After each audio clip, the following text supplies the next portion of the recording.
Tiga. Assalamualaikum warahmatullahi wabarakatuh. Jadi di sini kelompok kami akan mempresentasikan hasil dari tugas UTS kami di mata kuliah Artificial Intelligence. Yang pertama akan saya bacakan langsung, yaitu tentang pengantar ilmu data. Jadi di sini data yang kami gunakan itu adalah data hubungan antara durasi belajar, konsentrasi, retensi pengetahuan, dan skor ujian. Datanya seperti bisa dilihat di bawah sini. Lalu yang kedua itu ada sumber datanya. Jadi data ini kami ambil dari sebuah penelitian observasional yang bertujuan untuk memahami hubungan antara durasi belajar, konsentrasi, dan retensi pengetahuan dengan performa siswa dalam ujian. Penelitiannya dilakukan pada sekelompok mahasiswa yang terlibat dalam berbagai mata kuliah dengan variasi jam belajar, tingkat konsentrasi saat belajar, dan jam kelas yang diikuti. Kemudian yang kedua ada penjelasan dari data-datanya. Pertama, durasi belajar yang menggunakan jam di sini. Jadi durasi belajar ini menunjukkan jumlah waktu yang dihabiskan oleh siswa untuk belajar secara mandiri di luar jam kelas. Durasi ini dinyatakan dalam jam dan bervariasi dari 1 hingga 6 jam per hari dalam data yang di atas tadi.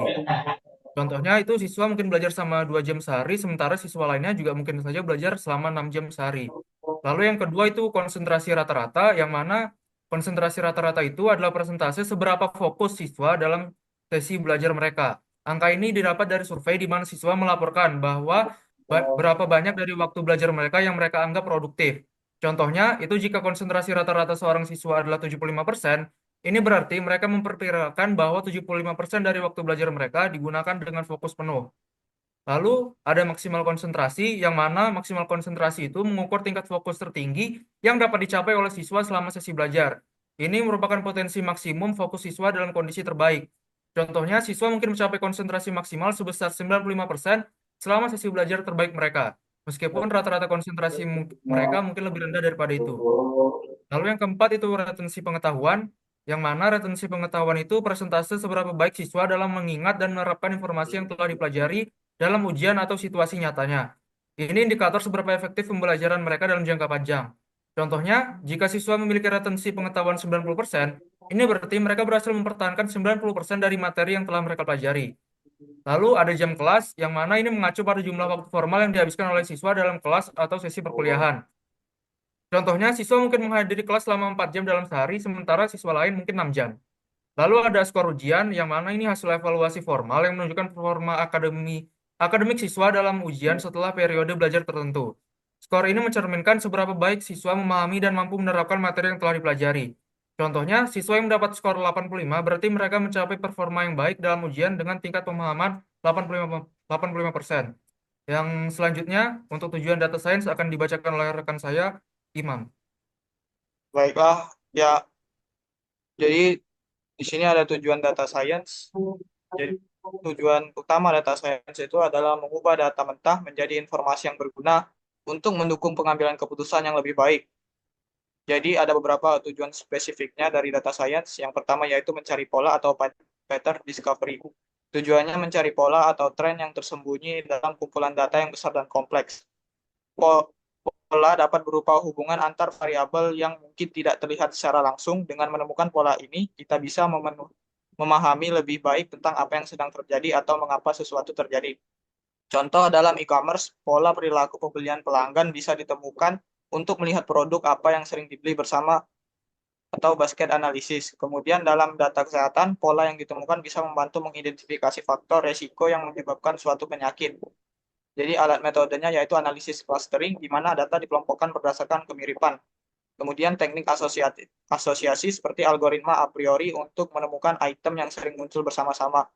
Yang kedua, membuat prediksi atau prediction. Tujuan, menggunakan data historis untuk memprediksi apa yang mungkin terjadi di masa depan. Penjelasannya, prediksi dalam data science melibatkan pembuatan model yang dapat memproyeksikan hasil masa depan berdasarkan data masa lalu.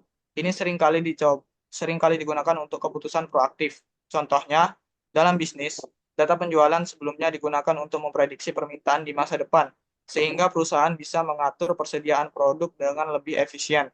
Yang kedua, dalam keuangan, data harga saham digunakan untuk memprediksi pergerakan saham di masa depan. Kemudian di bidang kesehatan, prediksi bisa digunakan untuk mengidentifikasi pasien yang beresiko tinggi terkena penyakit kronis berdasarkan riwayat kesehatan mereka. Kemudian alat dan metode, teknik machine learning seperti regression time series analysis dan classifications. Kemudian model prediktif seperti random forest, support vector machine atau SVM, atau neural networks. Yang ketiga, mendukung pengambilan keputusan atau decision making.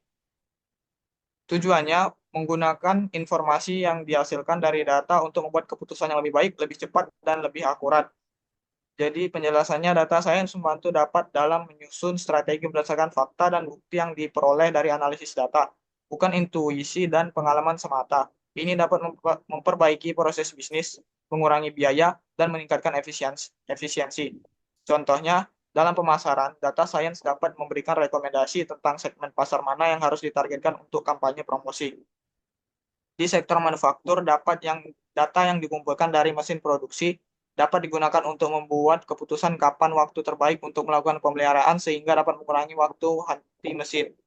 Di bidang transportasi, analisis data lalu lintas dapat membantu dalam perencanaan rute optimal dan pengaturan lalu lintas secara real time. Kemudian alat atau metode teknik optimization untuk menemukan solusi terbaik berdasarkan batasan yang ada. A/B testing untuk membandingkan berdasarkan berbagai opsi keputusan dan memilih yang terbaik. Kemudian data science brief-nya atau baris kode bisa dilihat di bawah ini, fungsi count-nya juga atau std min-max. Di sini ada output-nya, bisa dilihat juga. Sekian.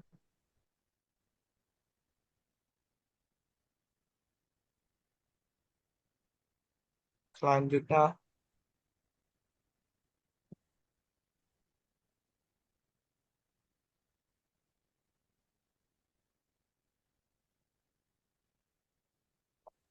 Coba pas dulu saya screen apa rekamannya, rekam Zoom-nya. Ya.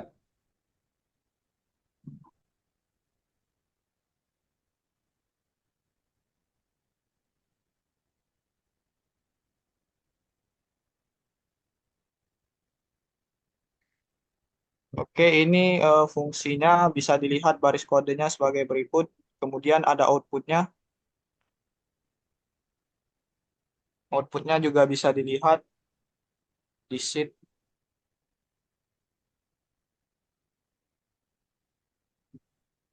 Oke.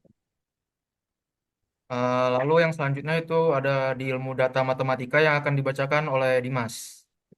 Oke, yang kedua adalah ilmu data matematika. Yang pertama ada fungsi linear AX plus B, yang mana Y sama dengan Fx sama dengan AX plus B. Fungsi ini digunakan untuk menghitung nilai variabel dependen saat kita memilih nilai untuk variabel independen.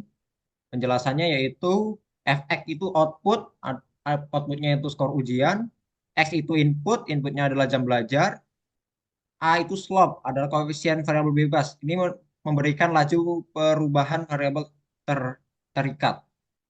Yang selanjutnya B sama dengan intercept adalah nilai variabel dependen saat X sama dengan 0. Ini juga merupakan titik di mana garis diagonal melintasi sumbu vertikal. Yang kedua ada plot data, baris kodenya bisa dilihat di sini.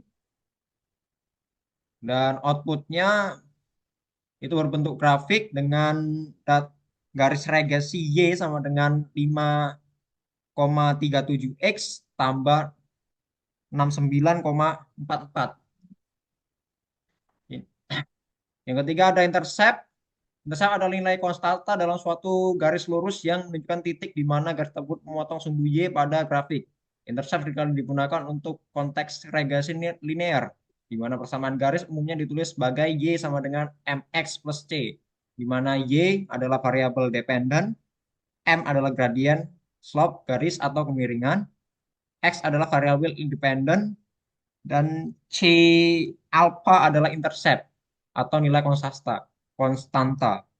Intercept adalah data science. Intercept dalam data science adalah komponen penting dalam model prediktif, terutama untuk menentukan titik awal prediksi ketika semua fitur variabel dependen bernilai 0.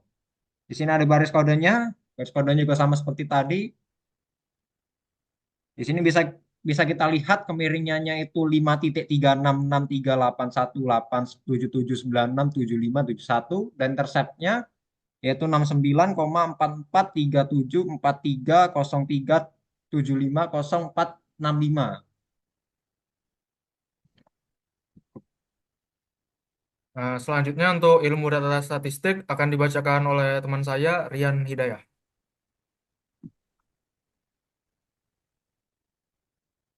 Oke, selanjutnya di sini ada ilmu data statistik. Yang pertama itu ada fungsi describe. Nah, kode programnya bisa dilihat. Terus outputnya. Nah, outputnya sekian bisa dilihat juga. Nah, di sini ada penjelasan dari program tersebut, yaitu program ini memuat data dari file CSV bernama CSV yang terletak di Google Drive ke dalam Pandas Data Frame. Pandas adalah sebuah library perangkat lunak yang ditulis untuk bahasa pemrograman Python untuk manipulasi dan analisis data. Kemudian, program ini menampilkan statistik deskriptif dari data frame seperti rata-rata, standar deviasi, nilai minimum, dan nilai maksimum. Selanjutnya itu ada import Panda SPD. Ini mengimport library Pandas dan menamainya PD untuk penggunaan yang lebih mudah. Ya, selanjutnya itu ada kode program yang sekian. Ini membaca file CSV ke dalam Pandas data frame. Nah, ini ada tempat di mana file itu disimpan di dalam drive, yaitu coba data.csv adalah path ke file di Google Drive-nya. Terus ada juga header sama dengan 0 menunjukkan bahwa baris pertama file berisi nama kolom. Terus ada tulisan save sama dengan menunjukkan bahwa koma digunakan sebagai pemisah antar nilai. Selanjutnya itu ada pd.set underscore option. Ini memberitahu Pandas untuk menampilkan semua kolom data frame. Selanjutnya ada display max row none. Ini memberitahu Pandas untuk menampilkan semua baris data frame. Selanjutnya itu ada print full health data describe dalam kurung untuk mencetak statistik deskriptif dari data frame. Nah, yang kedua di sini ada persentil. Kode programnya bisa dilihat, kemudian outputnya juga bisa dilihat. Nah, program ini memuat data dari file CSV yang sama seperti tadi, yang terletak di Google Drive. Kemudian menghitung persentil ke-10 dari kolom max pulse dan mencetak hasilnya. Nah, pertama di situ ada memilih kolom, yaitu max pulse sama dengan data belajar, dan seterusnya mengambil kolom maksimal konsentrasi dari data frame tadi dan menyimpannya dalam variabel max pulse. Selanjutnya itu menghitung persentil. Kode programnya yaitu np persentil max pulse 5 menghitung persentil ke-5 data dari kolom max konsentrasi. Selanjutnya menghitung persentil ke-10, kemudian menghitung persentil ke-15. Selanjutnya itu mencetak hasil, yaitu print persentil 5 menampilkan hasil perhitungan ke persentil ke layar.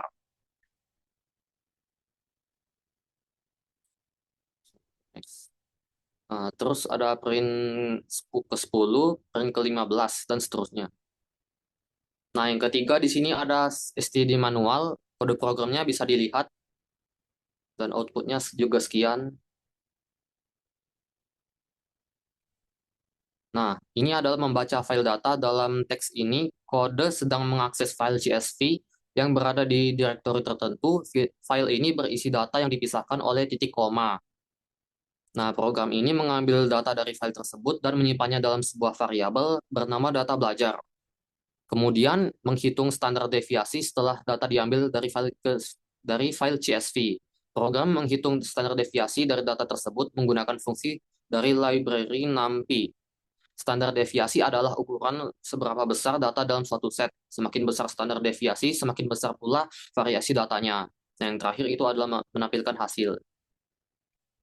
Keempat, di sini adalah coefficient variation. Nah, kode programnya bisa dilihat seperti ini. Outputnya juga di bawahnya. Nah, program ini pertama itu membaca file CSV. Program pertama-tama membaca file CSV yang berisi data dalam format tabel. File ini memiliki beberapa kolom dan program ini akan memfokuskan perhitungannya pada kolom yang berisi data numerik. Kemudian menghitung rata-rata atau min. Setelah membaca data, program tadi menghitung rata-rata atau min untuk setiap kolom yang memiliki nilai numerik. Rata-rata ini dihitung untuk mendapatkan pusat dari data tersebut. Kemudian menghitung variasi dan standar deviasi.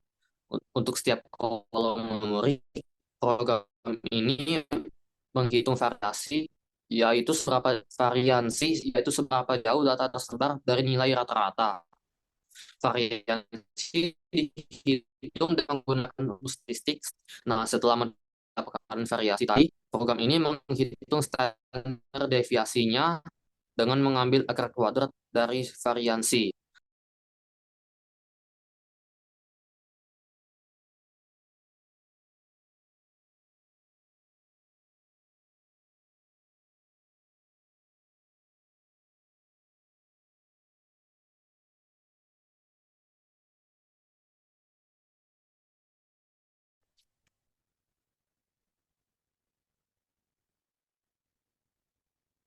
Halo,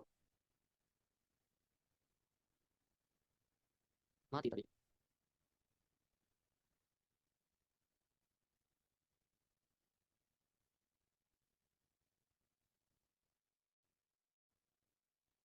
Sampai mana tadi?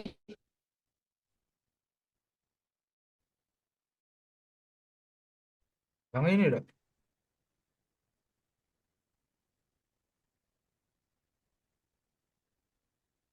Ya. Mungkin selanjutnya akan saya bacakan itu menghitung koefisien variasi atau CV, yang mana setelah standar deviasi itu dihitung, koefisien variasi dengan membagi standar deviasi dengan rata-rata dari kolom tersebut. CV ini dipakai untuk menilai seberapa besar variasi data relatif terhadap rata-ratanya dengan satuan yang diabaikan. Ini bermanfaat untuk membandingkan variabilitas antara dataset yang mungkin memiliki skala atau satuan yang berbeda. Lalu menampilkan hasil. Setelah CV-nya tadi dihitung, program akan mencetak atau menampilkan hasilnya untuk setiap kolom numerik. Setiap hasil akan menunjukkan seberapa besar variasi relatif dalam kolom tersebut. Untuk variation, kode program dan outputnya bisa dilihat di sini. Lalu ada import pandas SPD seperti yang tadi itu sama, itu mengimpor library pandas. Kemudian pd.read/csv itu sama juga, ini untuk membuat data dari file CSV. Lalu min sama dengan data.select di types sama include number min. Ini program ini menghitung rata-rata untuk semua kolom bertipe data numerik dengan dataset tersebut dan menyimpannya dalam variabel min. Lalu yang terakhir itu seperti yang dilihat, ini program ini untuk melakukan iterasi melalui setiap kolom yang bertipe data numerik dalam dataset. Kemudian ada variance, yang mana untuk setiap kolom numerik, program menghitung variasi dengan rumus dasar, yang mana selisih data dengan rata-rata kuadrat dibagi jumlah data. Lalu print, ini setelah variasi dihitung, program cetak nilai variasi tersebut dengan format variance for column, nama kolom, dan nilai variasinya. Lalu ada coefficient correlation, kode program dan outputnya bisa dilihat di sini. Nah, program ini itu menghitung koefisien korelasi antara dua variabel, yaitu durasi belajar sebagai variabel X dan skor ujiannya sebagai variabel Y. Kemudian untuk langkah-langkahnya, itu pertama dia membaca data dari file CSV, itu dibaca menggunakan pandas dan memuat data dari kolom durasi belajar dan skor ujian. Lalu memisahkan variabel, yang mana data dalam kolom durasi belajar disimpan sebagai variabel data X, dan data di dalam kolom skor ujian disimpan sebagai variabel data Y.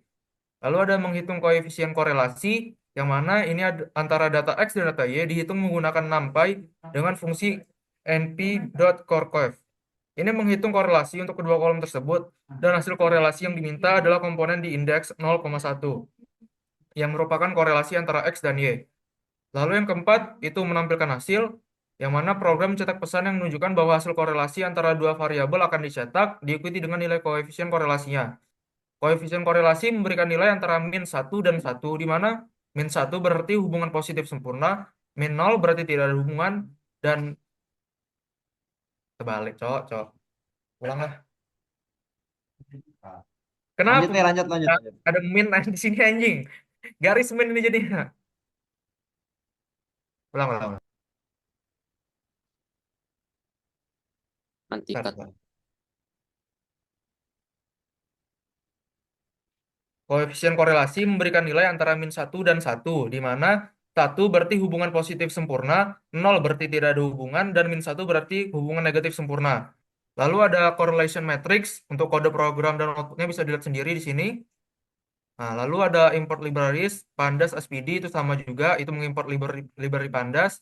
Kemudian matplotlib, .pyplot as PLT itu sama juga untuk mengimport libraries, lalu untuk menggunakannya untuk membuat grafik atau visualisasi data. Seaborn as ISNS itu library yang mempermudah visualisasi statistik seperti heatmap. Lalu setelahnya, langkah selanjutnya itu membaca data CSV. Seperti ini untuk baris kodenya, yang mana ini akan membaca file CSV bernama vzzv2.csv yang terletak di Google Drive. Data dimuat ke dalam variabel data belajar. Lalu untuk menghitung korelasi, itu correlation slash data, yang mana data belajar core itu menghitung matriks korelasi antar kolom dalam data. Korelasi ini akan menghasilkan nilai antara -1 hingga 1 yang menunjukkan seberapa kuat hubungan antara dua variabel. Lalu ada membuat heatmap.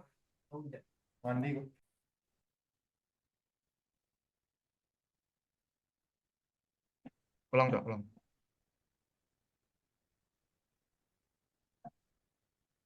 eh, Menghitung korelasi, yaitu correlation data, yang mana data belajar core itu menghitung matriks korelasi antara kolom dalam data. Korelasi ini akan menghasilkan nilai antara -1 hingga 1 yang menunjukkan seberapa kuat hubungan antara dua variabel. Lalu untuk membuat heatmap, sns.heatmap, yang mana fungsinya itu membuat heatmap dari data korelasi. Beberapa parameter yang digunakan yaitu vmin sama dengan -1, vmax sama dengan 1, yang menetapkan rentang nilai untuk skala warna heatmap dari -1 hingga 1. Center sama dengan 0, menjadikan 0 sebagai pusat skala warna. Cmap sama dengan isns.diverging strip palette 50, 500, n sama dengan 500, itu mengatur palet warna yang divergen dari biru ke merah dengan 500 warna. Kemudian square sama dengan true, menetapkan setiap sel dalam heatmap sebagai kotak persegi. Kemudian untuk menampilkan heatmap, itu plt.show, yang mana ini akan menampilkan heatmap pada output nanti. Kemudian untuk ilmu data lanjutan akan dibaca oleh teman saya, Trisna. Yang selanjutnya yaitu ilmu data lanjutan. Yang pertama yaitu regresi table, berikut kode programnya dan outputnya.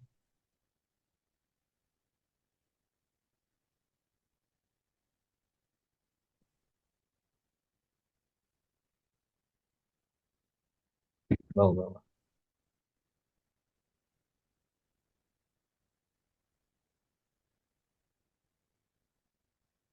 Langsung ke sini ya.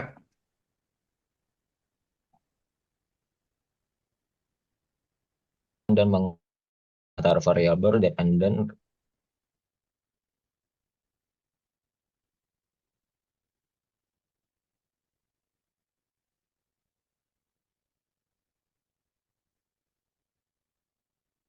Kenapa ya? Baiklah, yang kedua yaitu regresi info, yaitu adalah teknik statistik yang digunakan untuk memodel. Ya. Oke, yang selanjutnya adalah ilmu data lanjutan. Di sini ada kode programnya bisa dilihat dan outputnya juga bisa dilihat di bawah. Nah, jadi apa itu regresi? Regresi adalah teknik statistik yang digunakan untuk memodelkan dan menganalisis hubungan antar variabel dependen, respon, dan satu atau lebih variabel independen, prediktor. Koefisien regresi menunjukkan seberapa besar perubahan yang diharapkan pada variabel dependen untuk setiap unit perubahan pada variabel independen. Dengan asumsi variabel lain tetap konstan. Jika koefisien positif, berarti hubungan antar variabel independen dan dependen adalah positif. Dan sebaliknya, jika koefisien negatif. Yang keempat, p-value adalah nilai probabilitas yang digunakan untuk menguji hipotesis nol. Bahwa koefisien sama dengan nol, artinya tidak ada efek dari variabel independen. P-value yang rendah biasanya itu kurang dari 0,05, menunjukkan bahwa kita dapat menolak hipotesis nol. Artinya ada hubungan yang signifikan antara variabel independen dan dependen. Yang kelima adalah R square, koefisien determinasi, ya, mengukur seberapa baik model regresi menjelaskan variabilitas dan variabel dependen. Nilai R square berkisar antara 0 hingga 1. 6 kasus regresi adalah studi atau analisis terhadap suatu fenomena di mana kita ingin melakukan hubungan antar variabel-variabel tertentu. Contoh menentukan apakah tinggi badan seorang dapat diprediksi berdasarkan umur. Regresi dapat diterapkan berbagai bidang seperti ekonomi, kesehatan, ilmu sosial, dan pemasaran untuk memprediksi dan memahami hubungan antar variabel. Ini adalah kode programnya. Loh, Mana kode programnya? loh. Belum kau tambah kelas. Jadi sini kode programnya ada import Panda.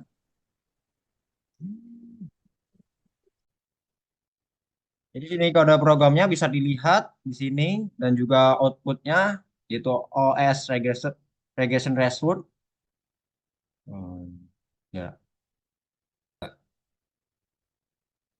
Jadi untuk kesimpulannya dalam laporan ini kita telah mempelajari berbagai konsep dan teknik dasar dalam ilmu data, mulai dari pengumpulan dan persiapan data sampai analisis statistik dan penerapan regresi. Dengan memanfaatkan Python serta pustaka pendukung seperti Pandas dan Matplotlib, kita mampu melakukan eksplorasi data yang mendalam dan menyajikan visualisasi yang membantu dalam memahami pola dalam hubungan antar variabel. Tujuan utama dari data science seperti menemukan pola, melakukan prediksi, dan membuat keputusan berbasis data telah terwujud melalui serangkaian proses yang melibatkan pembersihan data, analisis deskriptif, dan pemodelan regresi. Dengan menyelesaikan latihan-latihan ini, kita dapat memahami pentingnya pengolahan data yang bersih serta peran metode statistik dan matematis dalam memberikan wawasan yang lebih akurat dan bermanfaat dari sebuah data. Sebagai penutup, penting untuk dicatat bahwa aplikasi ilmu data tidak hanya terbatas pada contoh-contoh di laporan ini. Sering dengan perkembangan teknologi dan volume data yang terus bertambah, kemampuan untuk menganalisis data secara efektif akan menjadi keterampilan yang semakin krusial di berbagai bidang. Melalui tugas ini, kita telah membangun dasar yang kuat untuk terus mengembangkan kemampuan tersebut di masa mendatang. Sekian yang bisa kelompok kami sampaikan. Saya akhiri. Wassalamualaikum warahmatullahi wabarakatuh.